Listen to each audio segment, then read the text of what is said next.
is at stake here. The President of the United States is Commander-in-Chief, and the American people have a right to rely on a president who understands the significance of America's role and responsibility in terms of ensuring that there is stability and ensuring we stand up for our principles and not sell them for the benefit of personal flattery. You talked about Ukraine and Vladimir Putin. I do want to talk about Afghanistan. It came up in the first hour of this debate. I want to move on to Afghanistan. Said Trump did the most amazing thing I've ever seen. He got these countries, the 28 countries at the time, to pay up. He said, I've never seen. He's the head of NATO. He said, I've never seen. For years, we were paying almost all of NATO. We were being ripped off by European nations, both on trade and on NATO. I got them to pay up by saying one of the statements you made before, if you don't pay, we're not going to protect you. Otherwise, we would have never gotten it. He said it was one of the most incredible jobs that he's ever seen done. Thank you. I want to turn to Afghanistan. It came up in the first hour of the debate, and we witnessed a poignant moment today on Capitol Hill, honoring the soldiers who died in the chaotic withdrawal from Afghanistan. I do want to ask the Vice President, do you believe you bear any responsibility in the way that withdrawal played out? Well, I will tell you, I agreed with President Biden's decision to pull out of Afghanistan. 4 presidents said they would, and Joe Biden did. And as a result, America's taxpayers are not paying the $300 million a day we were paying for that endless war. And as of today, there is not one member of the United States military who is in active duty in a combat zone in any war zone around the world, the first time this century. But let's understand how we got to where we are. Donald Trump, when he was president, negotiated one of the weakest deals you can imagine. He calls himself a deal maker. Even his national security advisor said it was a weak, terrible deal. And here's how it went down. He bypassed the Afghan government. He negotiated directly with a terrorist organization called the Taliban. The negotiation involved the Taliban getting 5,000 Taliban terrorists released. And get this.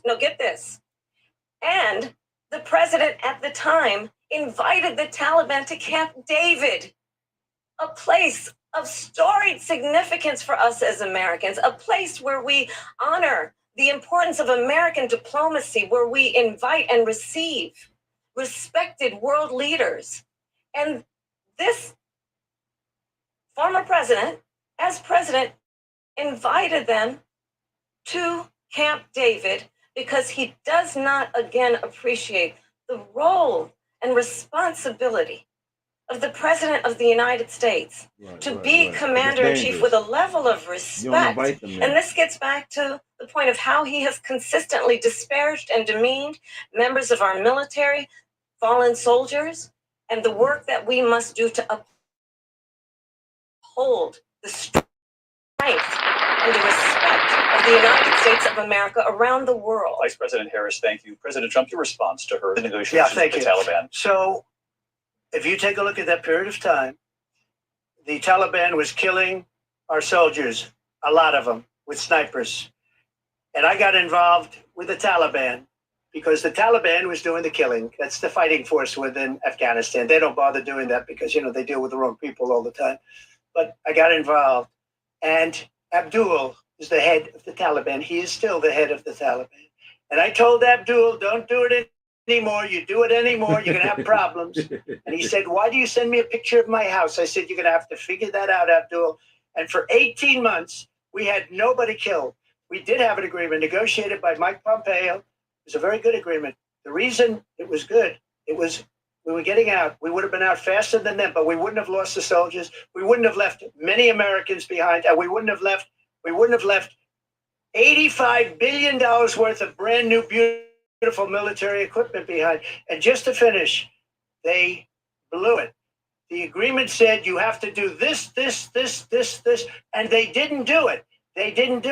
The agreement was terminated by us because they didn't do what they were supposed to do. I want to move on. And these people did the worst withdrawal, and in my opinion, the most embarrassing moment in the history of our country. And by the way, that's why Russia attacked Ukraine because they saw how incompetent she and her boss are.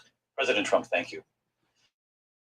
I want to move on now to race and politics in this country. Mr. President, you recently said of Vice President Harris, quote, "I didn't know she was black until a number of years ago when she happened to turn black, and now she wants to be known as black." Wow. I want to ask a bigger picture question here tonight. Why do you believe it's appropriate to weigh in on the racial identity race. of your Right. opponent? I don't, and I don't care. I don't care what she is. I don't care.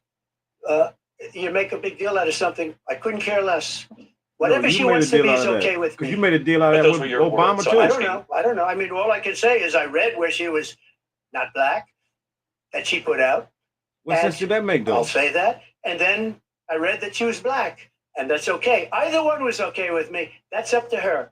That's up to her. Vice President Harris, your thoughts on this?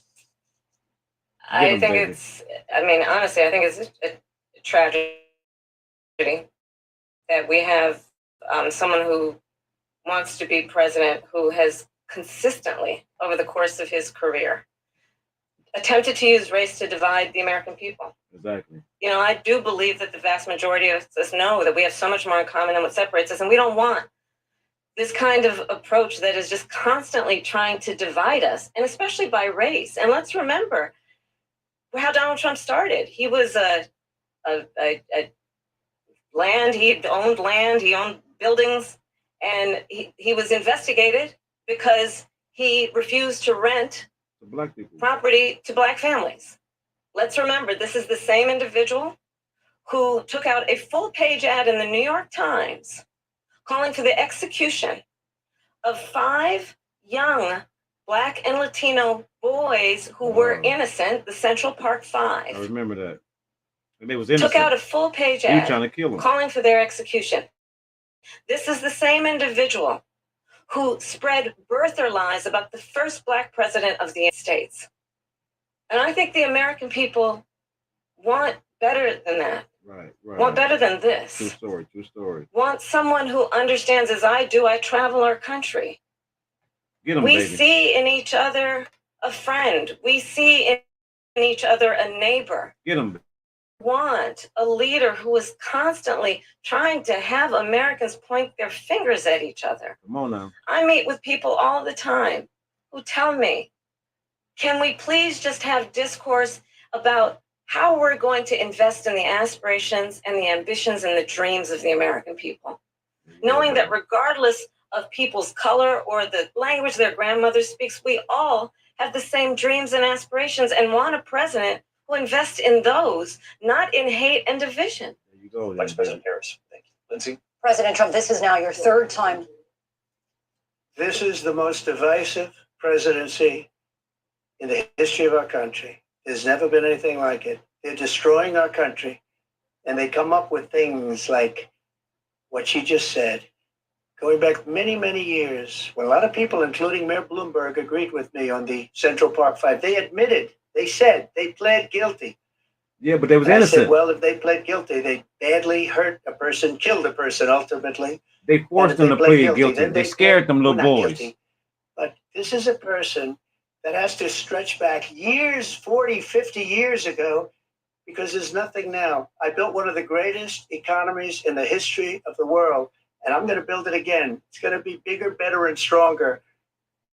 But they're destroying our economy. They have no idea what a good economy is. Remember this. She is Biden. You know, she's trying to get away from Biden. I don't know the gentleman, she says. She is Biden. The worst inflation we've ever had, a horrible economy because inflation has made it so bad. And she can't get away with that. Time's up. I Lindsay. want to respond to that. I want to briefly. Get him, Clearly, baby. Get him, I baby. am not Joe Biden, and I am certainly not Donald Trump.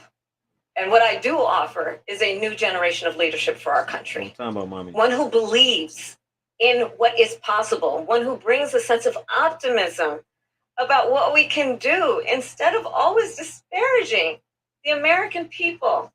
I believe in what we can do to strengthen our small businesses, which is why I have a plan. Let's talk about our plans and let's compare the plans. I have a plan to give startup businesses $50,000 tax deduction Come on now, baby. to pursue their ambitions, their Let's get it. innovation, their ideas, their hard work. Let's I get have it, a baby. plan, $6,000 for young families for the first year of your child's life to help you in that most critical stage of your child's development. I have a plan that is about allowing people to be able to pursue what has been fleeting in terms of the American dream by offering a help with down payment of $25,000 down payment assistance for first-time home buyers.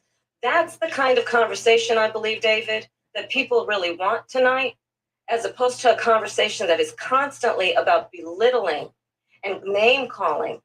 Let's turn the page Vice President and move Harris, forward. thank you. Let's turn to policy. President Let's Trump, turn we to have policy. to move on. President Trump.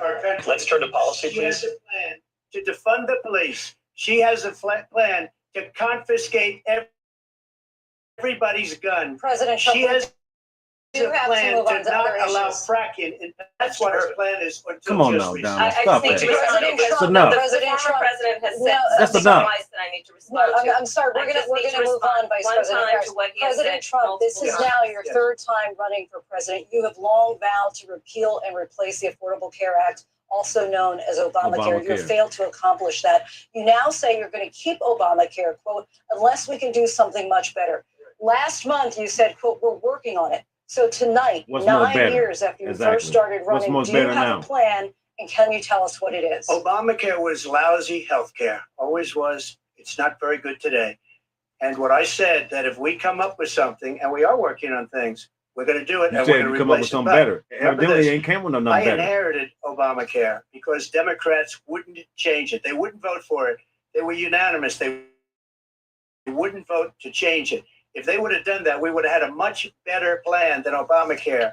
But the Democrats came up. They wouldn't vote for it. I had a choice to make when I was president. Do I save it and make it as good as it can be? Never going to be great. Or do I let it rot? And I felt I had an obligation, even though thought it was politically it gonna would have rot. been good to just let it rot and But it let it go didn't. away. It was a good I plan. decided, and I told my people, the top people, and they're very good people. I have a lot of good people in that administration. And they told you it was a Read good about plan, the bad didn't ones. We had some real bad ones too, and so do they. They have really bad ones. The difference is they don't get rid of it. But let me just explain. I had a choice to make. Do I save it and make it as good as it can be, couldn't or do find I let nothing it better. rot? And I saved it. I did the right thing. they? Exactly. But You can it's find still shit better. never going to be great, and it's too expensive for people. And what we will do is we're looking at different plans. If we can come up with a plan that's going to cost If. our people, our population, less money and be better health care than Obamacare, then I would absolutely do it. But until then, I'd run it as good as it can be run. So just a yes or no, you still do not have a plan. Right. I have concepts of a plan. No, that's why he said if. I'm not president right now. But if we Yeah. come up with something, I would only change it if we come up with something that's better and less You expensive. can't come And up there are with it. concepts and options we have to do that. And you'll be hearing about it in the not too distant future. Vice President Harris, in 2017, you supported Bernie Sanders' proposal to do away with private insurance and create a government-run healthcare system. 2 years later, you proposed a plan that included a private insurance option. What is your plan today? Well, first of all, I absolutely support, and over the last 4 years as vice president, private healthcare options. But what we need to do is maintain and grow the Affordable Care Act. But I'll get to that, Lindsay. I just need to respond to a previous point that the former president has made. I've made very clear my position on fracking. And then this business about taking everyone's guns away. Tim Walz and I are both gun owners. We're not taking anybody's guns away. So Right. stop with the continuous lying about this stuff. As it relates to the Affordable Care Act, understand, let's just look at the history to know where people stand. When Donald Trump was president, 60 times he tried to get rid of the Affordable Care Act. 60 times. I was a senator at the time when I will never forget the early morning hours when it was up for a vote in the United States Senate. And the late, great John McCain, who you have disparaged as being, you don't like him, you said at the time, because he got caught. He was an American hero. The late, great John McCain, I will never forget that night, walked onto the Senate floor and said, no, you don't. No, you don't. No, you don't get rid of the affordable done is eliminate the ability of insurance companies to deny people with pre-existing conditions. I don't have to tell the people watching tonight, you remember what that was like? Remember when an insurance company could deny if a child had asthma, if someone was a breast cancer survivor, if a grandparent had diabetes? And thankfully, as I've been vice president and we over the last 4 years have strengthened the Affordable Care Act, we have allowed for the first time Medicare to negotiate drug prices on behalf of you, the American people. Donald Trump said he was going to allow Medicare to negotiate drug prices. He never did. We did. And now we have capped the cost of insulin at $35 a month. Since I've been vice president, we have capped the cost of prescription medication for seniors at $2,000 a year. And when I am president, we will do that for all people, understanding that the value I bring to this is that access to health care should be a right and not just a privilege of those who can afford it. And the plan has to be to strengthen the Affordable Care Act, not get rid of it. Vice President Harris, in terms of where Donald Trump stands on that. I want to move to an issue that's important for a lot. You made a mistake. Come on now, man. Number one, John McCain fought Obamacare for 10 years. But it wasn't only him. It were all of the Democrats that kept it going. And you know what? We can do much better than Obamacare, much less money. But she won't improve private insurance for people, private medical insurance. That's another thing she doesn't want to get. People are paying privately for insurance that have worked hard and made money, and they want to have private. She wants everybody to be on government insurance where you wait 6 months for an operation that you need immediately. President Trump, thank you. We have another issue that we'd like to get to that's important for a number of Americans, in particular younger voters, and that's climate change. President Trump, with regard to the environment, you say that we have to have clean air and clean water. Vice President Harris, you call climate change an existential threat. The question to you both tonight is, what would you do to fight climate change? And Vice President Harris, we'll start with you. 1 minute for you each. Well, the former president had said that climate change is a hoax. And what we know is that it is very real. You ask anyone who lives in a state who has experienced these extreme weather occurrences, who now is either being denied home insurance or is being jacked up. You ask anybody who has been the victim of what that means in terms of losing their home, having nowhere to go. Right. We know that we can actually deal with this issue. The young people of America care deeply about this issue. And I am proud that as vice president over the last 4 years, we have an economy while we have also increased domestic gas production to historic levels. We have created over 800,000 new manufacturing jobs while I have been vice president. We have invested in clean energy to the point that we are opening up factories around the world. Donald Trump said he was going to create manufacturing jobs. He lost manufacturing jobs. And I'm also proud to have the endorsement of the United Auto Workers and Sean Fain, who also know that part of building a clean energy economy includes investing in American-made products, American automobiles. It includes growing what we can do around American manufacturing and opening up auto plants, not closing them like happened under Donald Trump. Vice President Harris, thank you. It didn't happen under Donald Trump. Let me just tell you, they lost 10,000 manufacturing jobs this last month. It's going, they're all leaving. They're building big auto plants in Mexico, in many cases owned by China. They're building these massive plants, and they think they're going to sell their cars into the United States because of these people. What they have given to China is unbelievable. But we're not going to let that. We'll put tariffs on those cars so they can't come into our country because they will kill United Auto Workers and any auto worker, whether it's in Detroit or South Carolina or any other place. What they've done to business and manufacturing in this country is horrible. We have nothing because they refuse. You know, Biden doesn't go after people because supposedly China paid him millions of dollars. He's afraid to do it. Between him and his son, they get all this money from Ukraine. They get all this money from all of these different countries. And then you wonder, why is he so loyal to this one, that one, Ukraine, China? Why is he? Why did he get $3.5 million from the mayor of Moscow's wife? Why did she pay him $3.5 million? This is a crooked administration, and they're selling our country down the tubes. President Trump, thank you. Thank you. We'll be right back with closing statements from both of our candidates. An historic night, this ABC News presidential debate. from Philadelphia. Back in a moment. Paid the Cost Podcast. We'll be right back with you in a minute. The ABC News presidential debate will continue after this. Baywatch is a fantasy. Baywatch was sexy. Baywatch was the #1 show in the world. When you hear that theme song, I had no idea how much fun I was going to have. It was addictive. People were just eating that stuff alive. it was a wild time, and I was a wild chick. Jason Momoa exploded. Carmen was a bombshell. Pamela Anderson was an icon. Pamela was this sweet girl from Canada who came to get the American dream. I'm really proud of everything I've done. Almost. Baywatch was a whirlwind of epic highs and bitter lows. There was a lot of pressure. Everybody was disposable, and if you didn't fit into their brand, you were gone. Greed and lust came. Everyone likes to watch sexy things. Betrayal is one of the hardest types of trauma to overcome. This is her night in shining armor. Everything felt right. All of a sudden, I found this hidden folder. I opened it. I don't think I can say it. I'm sorry. It's shocking. My stomach just dropped. He just really didn't think I had it in me to do something. So I did. Betrayal, A Father's Secret, the all-new season on Hulu. You're 24. He's 54. Yep. It just seemed like I had met my soulmate. You fired 4 times. Friday, 2020.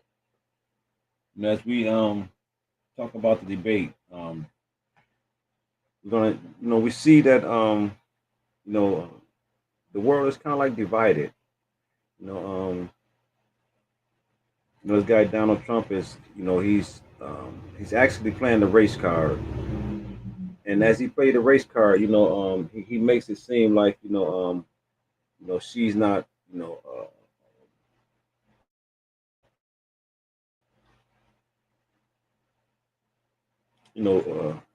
spiritually or economically inclined to speak, because he said she says she's black, then she said she's not black, or that's just it goes to show you how the world is.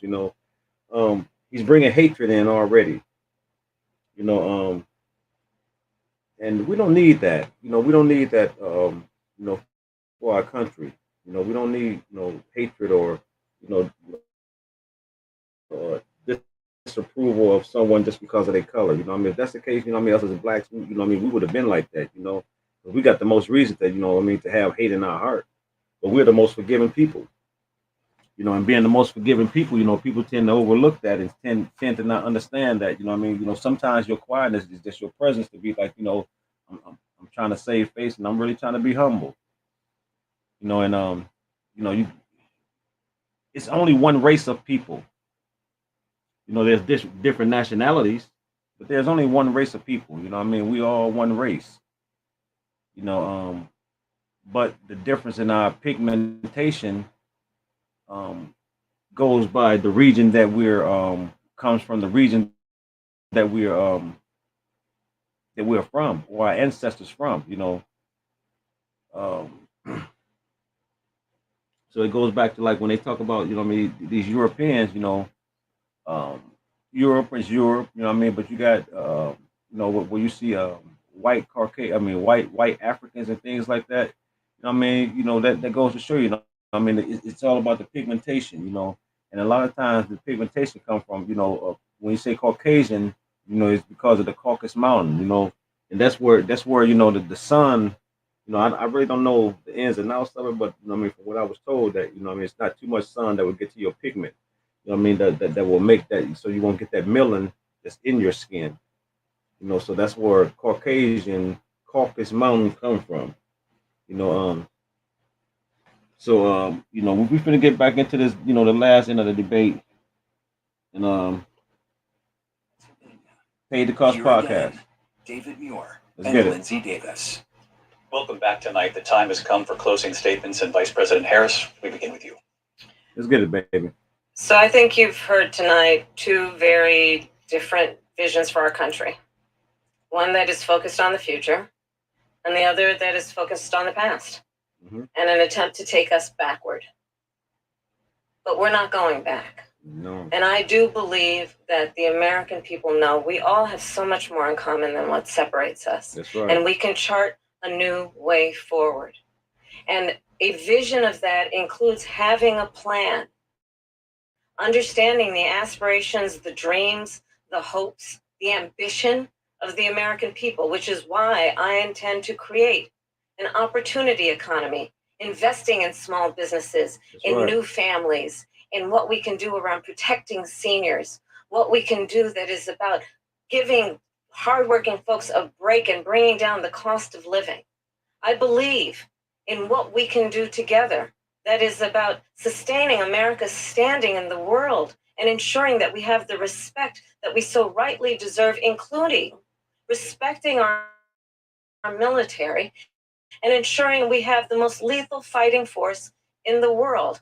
I will protect our fundamental rights and freedoms, including the right of a woman to make decisions about her own body and not have her government tell her what to do. That's right. I'll tell you, I started my career as a prosecutor. I was a DA, I was an attorney general, a United States senator, and now vice president. I've only had one client, the people.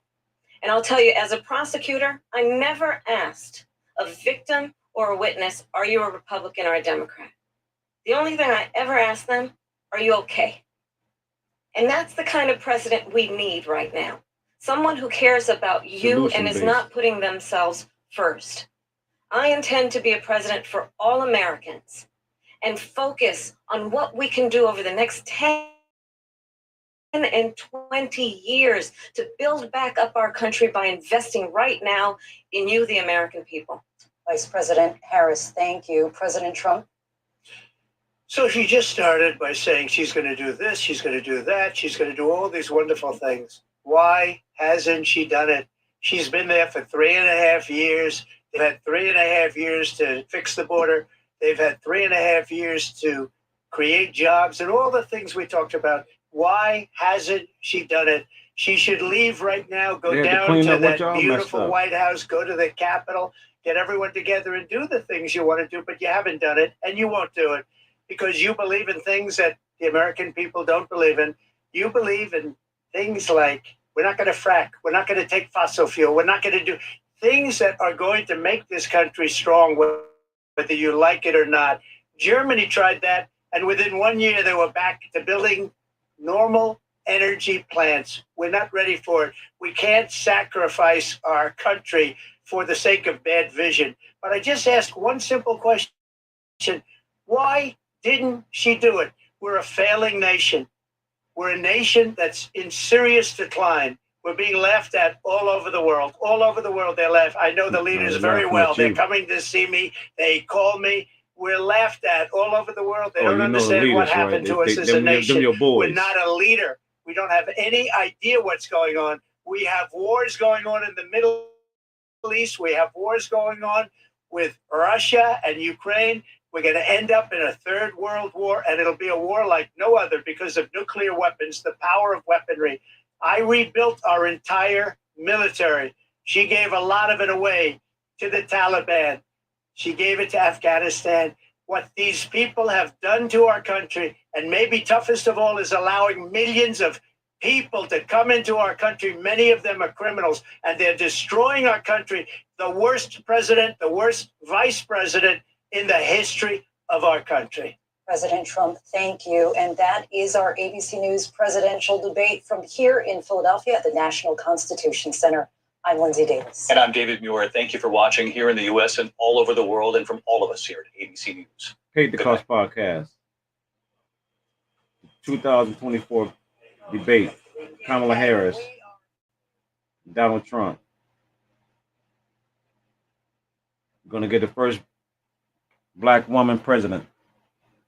Let's go all out there and rally, get this together for Kamala. That was quite a debate. And I'm Jonathan Carl here with, of course, Mary Bruce and Rachel Scott. Have been updating our live blog, looking at some of the allegations made back and forth, doing fact checks. You can find all of that on abcnews.com. But I would like to replay the moment at the very start of this debate because it was quite a moment. The handshake. And if you look, Harris. Is that big thing? Thank you. I mean, Well, quite a thank you moment. both. First of all, because we hadn't seen a handshake. We haven't seen a handshake in a And she long time. initiated that. And Yeah, she did. not only did she Immediately. initiate it, she walked over to him and sought him out, put hands out, and also made the first words. And probably had a plan if he hadn't Yeah, put his hand out either. interesting. So more at the bottom line. I think clearly what Kamala Harris wanted to do was be the candidate of hope, the candidate of the future. Donald Trump seemed angry within 4 minutes. I think we saw him going from very serious at the beginning, never really seemed to look at her, to just angry. I mean, really yelling at some points, trying to make to make his points. I don't think we heard a lot of policy and plans on either side of that, despite those questions over and over again. But what you had was that optic. You had Kamala Harris looking over, baiting him again and again and again. The microphones were muted when they weren't speaking, but many times she didn't need a microphone. You watch Donald Trump get mad and scowl through things. And, you know, John, we were all talking leading up to this about how this would go, what Donald Trump you would see. I think he had a plan for talking about what he saw as a next term. But then he was talking about rumors about people eating their neighbors' pets. So he really devolved. I mean, look, Kamala Harris didn't really explain some of the big questions that were out there about why she changed her policy views on so many things. Part of the reason is Donald Trump really was not effective in bringing the debate to her. I agree